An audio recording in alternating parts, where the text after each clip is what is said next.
नमस्कार प्रिय विद्यार्थियों, आज के इस व्याख्यान में आप सभी का हार्दिक स्वागत है, अभिनंदन है।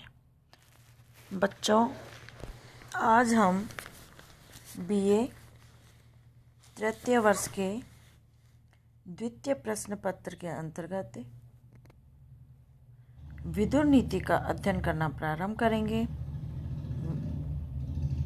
इससे पूर्व के वीडियो में मैंने आपको श्लोक संख्या 80 तक अध्ययन करवा दिया था। आज हम उसी क्रम में आगे बढ़ते हुए श्लोक संख्या 81 से पढ़ना प्रारंभ करेंगे। तो देखिए, पढ़ते हैं। यस्मै देवाः प्रयच्छन्ति पुरुषाय पराभवं बुद्धि तस्या अपकर्षन्ति सो अवाचिनानि पश्यति।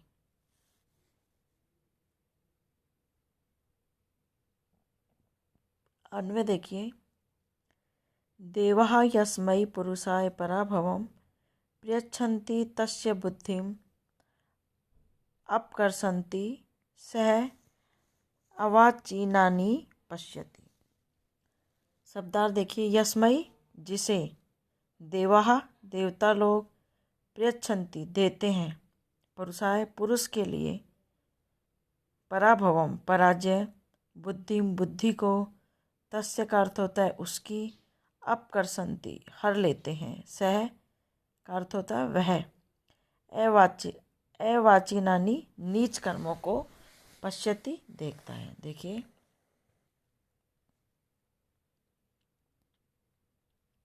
यहाँ पे महामना विदुर जी बता रहे हैं कि देवाः यस्मै पुरुषाय पराभवं पृच्छन्ति तस्य बुद्धिम अपकर्षन्ति। क्या कह रहे हैं कि देवता लोग जिसे पराजय देते हैं, देवता लोग जिसे पराजय देते हैं उसकी बुद्धि को पहले ही हर लेते हैं। देवता लोग जिसे पराजय देते हैं, तस्य बुद्धि अपकर्षन्ति उसकी बुद्धि को पहले ही हर लेते हैं। स अवाचिनानि पश्यति इससे वह नीच कर्मों पर ही अधिक दृष्टि को डालता है। कहने का तात्पर्य यह है कि देवता लोग जिसे पराजित करना चाहते हैं पहले उसकी बुद्धि को हर लेते हैं, जिसके कारण वह नीच कर्मों पर ही अधिक दृष्टि रखता है और अंततः उसकी पराजय हो जाती है। इसी का भाव है। कहा भी जाता है कि विनाश काले विपरीत बुद्धि। जब मनुष्य का विनाश आता है तो उसकी बुद्धि उसके विपरीत चलने लग जाती है। अवाचिनानि में मूल शब्द अवाच है, जिसका अर्थ है गूंगा या मूक। इसका एक अर्थ नीचे की ओर झुका हुआ भी होता है, इसलिए अवाचीन का अर्थ हुआ अधोमुख, अधोगत या दक्षिणी। या इसका अर्थ है निंदनीय या बुरे कर्म। कहने का तात्पर्य है, इसका भाव यह है कि देव द्वारा अफत बुद्धि वाला व्यक्ति निम्न कोटि के कार्य को ही करता है।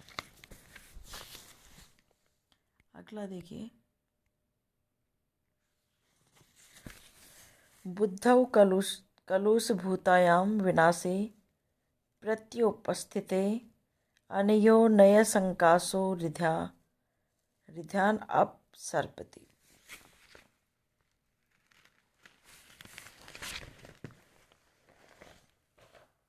अन्वय देखिए।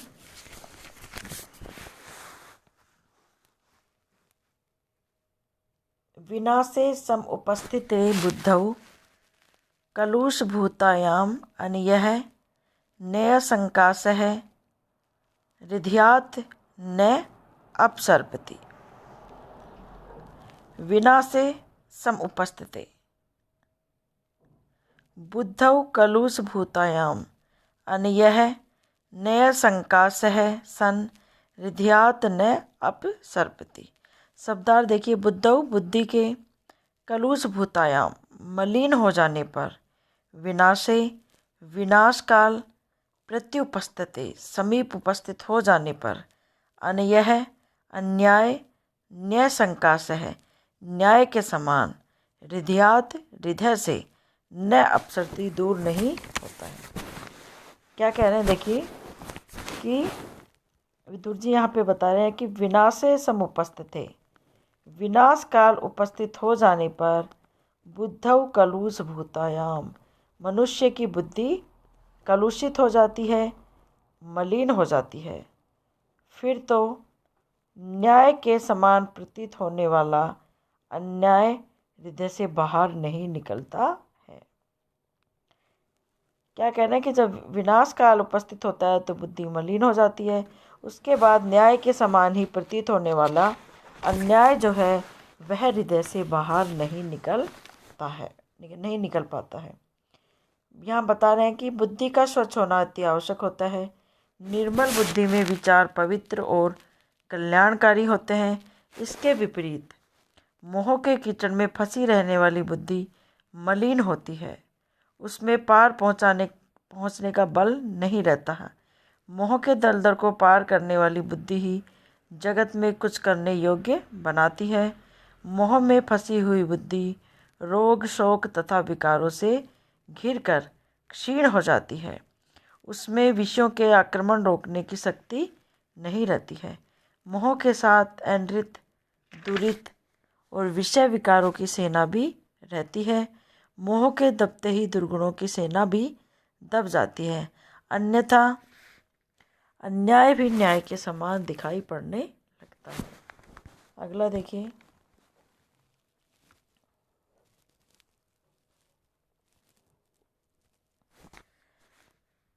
सा इयं बुद्धि परिता ते पुत्राणां भरत ऋषभ पांडवानां विरोधेन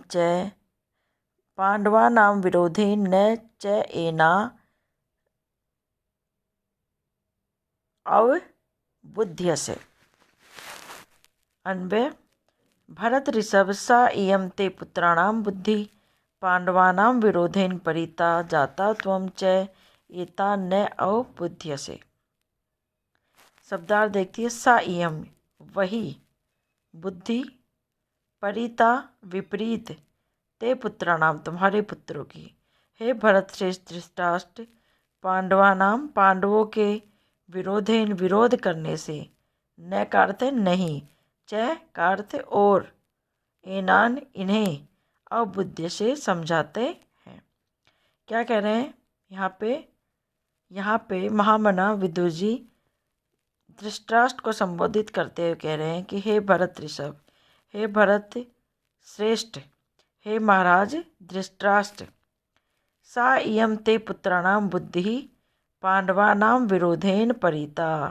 आप हे भरत श्रेष्ठ धृतराष्ट्र, सा इयं ते पुत्राणां बुद्धि, वही आपके पुत्रों की वह बुद्धि पांडवानां विरोधेन परिता, पांडवों के प्रति विरोध से व्याप्त हो गई है, और एनान बुद्धि से, और आप इन्हें नहीं पहचान रहे हैं।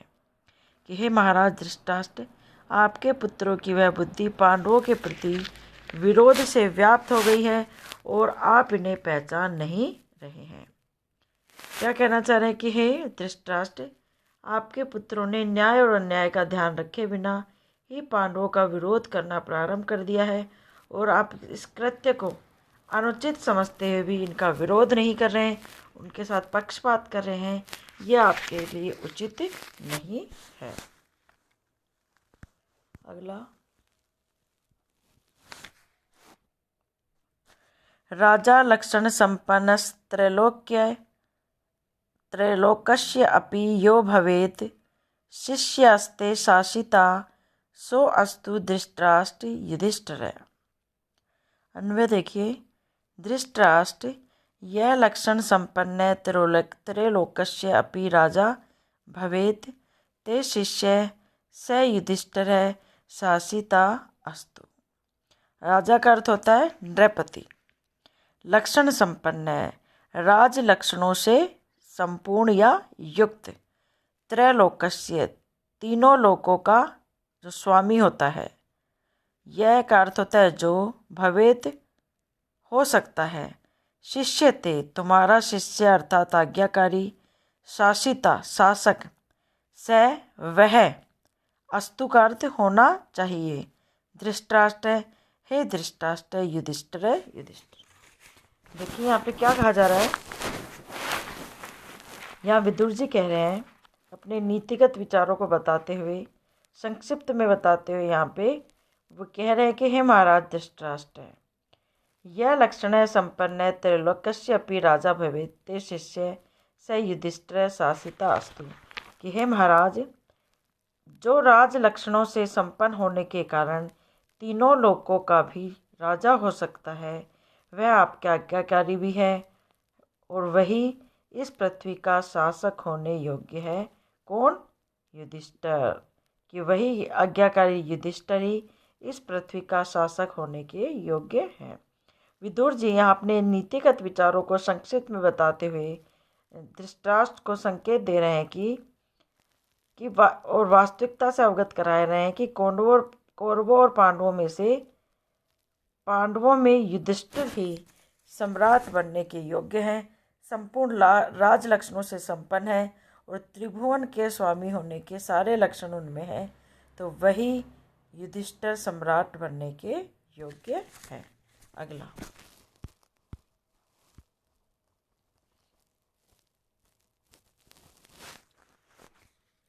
अतीत्य सर्वान् पुंत्रास्ते भागधेय पुरस्कृतः तेजसा प्रज्ञया चैव युक्तो धर्मार्थ तत्ववित्। अन्वय देखिए, धर्मार्थ तत्ववित्।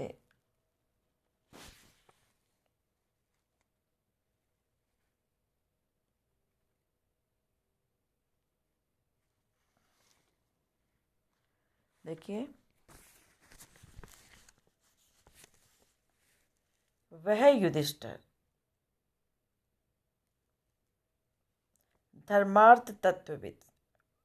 हे महाराज, यहाँ युधिष्ठिर की सर्वगुण संपन्नता के बारे में बताया जा रहा है कि हे महाराज, युधिष्ठिर जो है वह युधिष्ठिर धर्म और अर्थ के तत्व को जानने वाला है। तेजसा प्रज्ञया चैव, तेज और बुद्धि से युक्त है। पूर्ण भागधेय पुरस्कृत है और पूर्ण सौभाग्यशाली है। तथा अतिथ्य सर्वान पुत्रांस्ते, और सारे आपके पुत्रों से भी बढ़ चढ़ कर है। यहाँ युधिष्ठिर की सर्वगुण संपन्नता बताते हुए महामना विदुर जी धृतराष्ट्र से कह रहे हैं कि हे महाराज, वह युधिष्ठिर धर्म तथा अर्थ के तत्व को जानने वाला, तेज और बुद्धि से संपन्न, पूर्ण सौभाग्यशाली तथा आपके सभी पुत्रों से बढ़ चढ़कर है। तो यहाँ पर युधिष्ठिर की सर्वगुण संपन्नता के विषय में विदुर जी राजा धृतराष्ट्र को बताते हैं। अगला देखिए,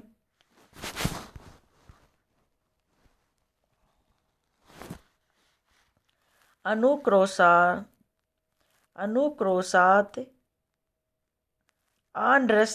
आंड्रस्यात् यो असौ धर्मभृतां वरः घोरवात त्वराजेन्द्र बहून् कलेशां तितिक्षति।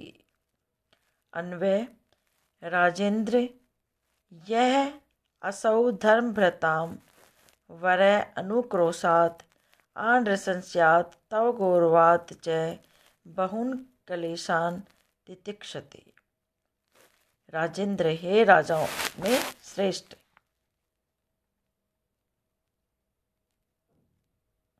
हे महाराज धृतराष्ट्र,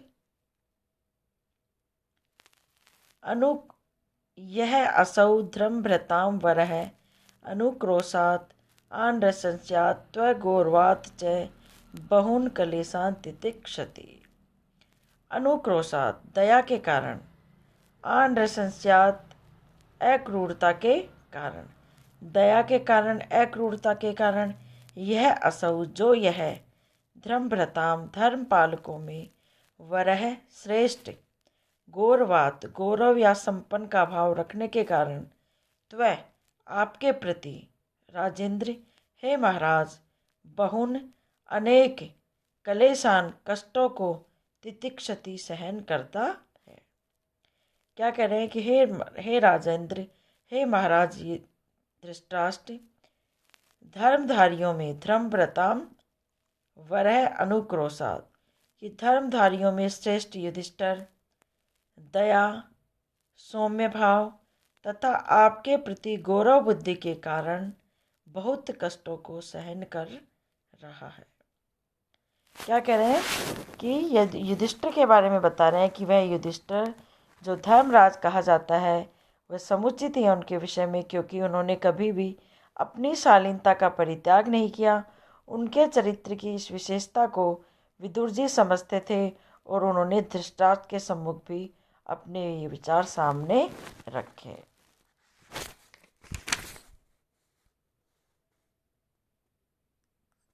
तो बच्चों,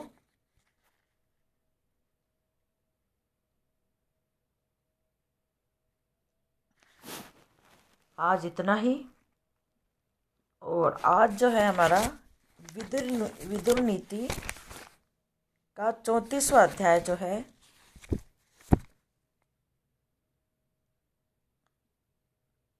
उसका प्रथम अध्याय हमने पढ़ लिया है, वो कंप्लीट हो गया है। अब हम अगली कक्षा में विदुर नीति का द्वितीय अध्याय जो है वो पढ़ेंगे, उद्योग पर्व का अध्याय 35, विदुर नीति का द्वितीय अध्याय। उसको पढ़ना अगले वीडियो में हम प्रारंभ करेंगे। तो आज इतना ही। अगले वीडियो में पुनः आपसे मुलाकात होगी। धन्यवाद।